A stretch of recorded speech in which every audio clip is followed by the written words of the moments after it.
ये जो ऑब्सेशन है ना हुब्बुद दुनिया की कि बस I want to be occupied और आई जस्ट वांट प्लेजर और आई जस्ट वांट मज़ा इन लाइफ, तो ये मेरे नज़दीक सबसे बड़ी डिस्ट्रैक्शन है।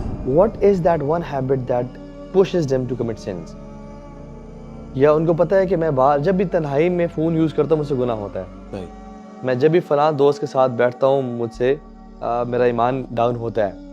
मैं जब भी फ़लाँ मूवी देखता हूँ क्या चीज़ मुझे ट्रिगर करती है टू कमिट सिंस। तो हम एक बदअमल नेशन है, टू बी ऑनेस्ट, बदअमल जनरेशन है जो बस पोस्टिंग को प्रोग्रेस समझ रहे। जैसे अभी न्यू ईयर आ रहा है, हम 10-12 अपने गोल्स बनाएंगे और सोशल मीडिया पे पोस्ट कर देंगे। हमें पसंद ही नहीं हमें कोई क्रिटिक करे, कोई फीडबैक दे, कोई हमसे डिसएग्री करे। कैसे शादियां चलेंगी? अच्छा मुझे आप ये बताएं कि डिस्ट्रैक्शंस की एज है ये, स्पेशली जो हमारा फ़ोन है ये, जी इसने तो तबाही फेर दी है। बिल्कुल। What do you think is the top 2 reasons जो यूथ को दीन से डिस्ट्रैक्ट कर रहा है और कंसिस्टेंसी नहीं है हमारी लाइफ में? ब्रो, एक तो वही हुब्बुद दुनिया, यानी we have become so accustomed और in fact obsessed to instant gratification. जल्दी चीज़ हमें चाहिए और फिर हमें ना प्लेजर, मतलब इतना हमें आदत हो गई है प्लेजर की और स्टिमुलेशन की कि हमें हर वक्त ना हाई फील करना है। क्योंकि एकदम जब हम पे डाउनर आता है ना तो हमारा दिल करता है कि बस हम ख़त्म कर दें अपने आप को, तो फिर उसमें एकदम हमें और हाई चाहिए। तो वो हाई की जो चाहत है ना, ऑब्सेशन, वो सबसे बड़ी मेरे नज़दीक डिस्ट्रैक्शन, कि always we want to be occupied occupied occupied. फारिग बैठे हुए, चलो जी अब ये सीरीज़ लगाओ। अच्छा, उसके बाद थोड़ा सा फारिग बैठे हैं, चलो जी अब ये मोबाइल उठा लो। उसके बाद थोड़ा सा फारिग बैठे हैं, अब चलो कोई और मूवी लगा लो। तो इस तरह का जो ब्रेन है ना ब्रो, आप मुझे बताएं कि इतना, मैं अक्सर एक मिसाल देता हूँ। लेट्स सपोज कि आपका ब्रेन का जो रीजन है हिप्पोकैम्पस, वो बाल्टी है जिसमें इंफॉर्मेशन जाती है। अब आज के दौर में ब्रो, हमारे दौर में इंफॉर्मेशन आ रही थी जब हम यूथ थे, आराम से नलका बह रहा था और पानी भर रहा था। अभी जो है ना फायर ब्रिगेड का पाइप, यानी जो फायर होज होता है, जितने प्रेशर से वो पानी फेंकता है, इंफॉर्मेशन यूँ आ रही है और प्लेजर यूँ आ रहा है और वो टिकेगा नहीं। आपको तो जब प्रेशर से चीज़ आती है तो जो अंदर होती है वो भी बाहर आ जाती है।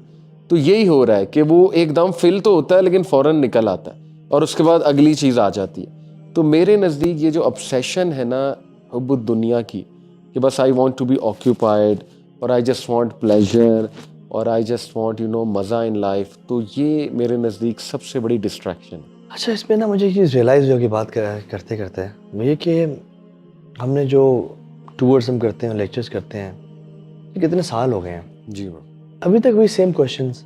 हाँ कंसिस्टेंसी कैसे अचीव होगी, ईमान कभी ऊंचा होता है कभी नीचे होता है, नमाज में मुझे खुशूर फील नहीं हो रहा, मैं गुनाह को बार बार करता हूँ और अब करता जाता हूँ और फिर तौबा करता हूँ, फिर तोड़ता हूँ तौबा, फिर गुनाह करता जाता हूँ। हस्बैंड वाइफ के बेसिक पेटी इशूज़, फलां मुझे नादिया पसंद है और नादिया को शबीर पसंद है, ठीक है, इस तरह की चीज़ें अभी यानी मुझे ना। और फिर हमने यानी इनके सवालात के जवाब दे भी दिए और ऑनलाइन भी पढ़े हुए हैं।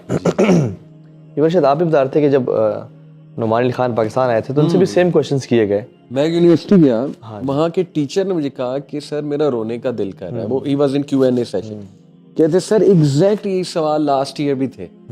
तो इसका मतलब इन्होंने सीखा कुछ भी नहीं और आपने एग्जैक्ट जवाब दिए। मुझे शेख पता है क्या लगता है, मुझे कि we know everything how to change.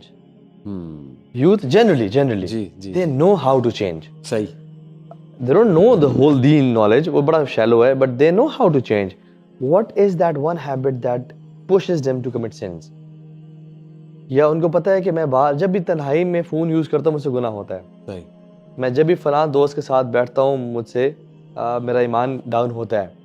मैं जब भी फ़लाँ मूवी देखता हूँ क्या चीज़ मुझे ट्रिगर करती है टू कमिट सिंस। सही। They know, but they're not willing to change. Yes. Change requires struggle. Yeah. तो मैं समझता हूँ कि most of the people know the answers of consistency. सही। सिंपल, आप देखें आपको लाइफ में क्या चीज ईमान ताज़ा कर रही है। जी। When you read Quran, when you make दुआ, व्हेन यू डू तौबा इस्तिगफार, अल्लाह से तहज्जुद पढ़ने से आपका ईमान बढ़ रहा है, डू इट। सही। नजरें झुकाने से ईमान बढ़ है, डू इट सिंपल। बिल्कुल ऐसा, और नजरें उठाने से ईमान कमजोर हो रहा है। बिल्कुल फोन को तन्हाई में यूज करने से बार बार आपको पता है आप सीक्रेट हैबिट की तरफ चले जाते हैं, यू कमिट अ सिन सही। That you want to get rid of. Just stop using this stupid device when you are alone. जब मैं अक्सर ये कहता हूँ कि जब इंसान की तन्हाई और फोन इकट्ठे होते हैं Yes. तो since become inevitable. Yeah. We know what's the process of change but we not ready to do it. Yes. हमें हर टाइम की मोटिवेशन चाहिए, मोटिवेशन हमेशा नहीं मिलती आपको। बिल्कुल ऐसा, आपको डिसिप्लिन इख्तियार करना पड़ेगा, आपको ग्राइंड करना पड़ेगा अपने नफ्स को, देन यू विल चेंज। ऐसे ही ब्रो। असल में देखें चेंज आती है जब जो मैंने पढ़ा है, जितना मैं समझता हूँ कि जब यू अचीव समथिंग उससे कॉन्फिडेंस आता है। जब आप एक स्टेप लेते हैं उससे कॉन्फिडेंस आता है, फिर सेंस ऑफ अचीवमेंट आती है, फिर वो एक्शन रिपीट होता है। अभी जो सारी सेंस ऑफ अचीवमेंट है ना वो पोस्ट करने से आ रही, वो अमल करने से नहीं आ रही। यानी आप देखें ये हम पॉडकास्ट कर रहे हैं ना, ज्यादातर लोग बस ये शेयर कर देंगे। पॉन्डर देखें, इमाम गजाली ने और इमाम अल-क़य्यिम का भी मॉडल है, मैंने इस्लामिक साइकोलॉजी में पढ़ाया। चेंज आती है it all starts from here, obviously here and here cognitive behavioural model है वो। तफक्कुर, तदब्बुर, तज़क्कुर। तफक्कुर जैसे हमारा पॉडकास्ट लोग देख रहे हैं, दिस इज तफक्कुर।